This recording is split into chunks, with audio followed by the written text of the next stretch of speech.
Have you ever heard the term last firewall? It sounds like something out of a spy movie, but it's actually how top U.S. officials are describing Nigeria right now. Why? Because in the high-stakes chess game for influence in Africa, Nigeria isn't just another piece on the board, it's the king.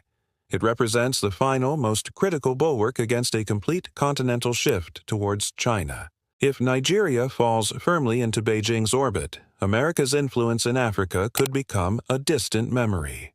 Let's break down why this West African giant holds such a crucial status.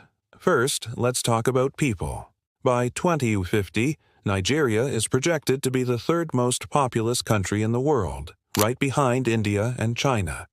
This isn't just a number, it's the future. This massive young population represents one of two things: either the world's next great consumer market and workforce, driving global growth within a Western-led system, or a potential epicenter of instability that could spill across continents. China gets this. They're playing the long game, investing for the next century by building the infrastructure and digital networks to capture this future market.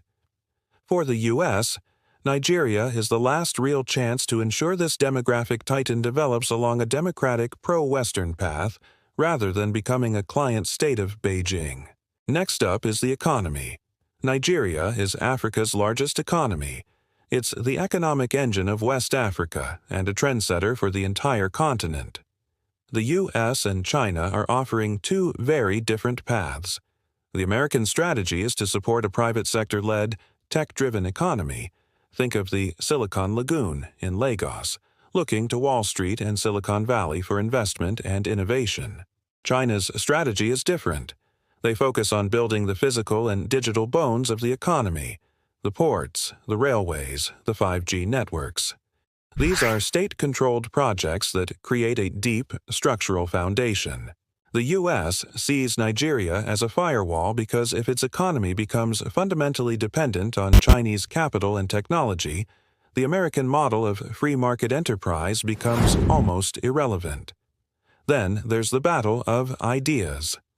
For decades, America's influence was built on the appeal of democracy and freedom. But that story is facing a tough competitor. China comes to the table with a very pragmatic and, frankly, very compelling offer for many governments. They essentially say, "We will build your roads, your bridges, and your power plants, and we won't give you lectures on democracy, human rights, or corruption." For a government trying to deliver tangible projects that win votes, this is an incredibly attractive deal. The U.S., on the other hand, often ties its aid and security assistance to conditions like good governance and human rights. While well-intentioned, these conditions can be seen as roadblocks or even an insult to national sovereignty. If a democracy as large and influential as Nigeria openly embraces the Chinese model of authoritarian capitalism, it sends a powerful message across Africa, legitimizing that model and weakening the appeal of Western democracy. Finally, look at the map. Geopolitics is always about geography. Chinese state-owned companies and even Russian mercenaries have made huge gains across the Sahel region, just north of Nigeria. Instability is spreading south. Nigeria is the defensive line.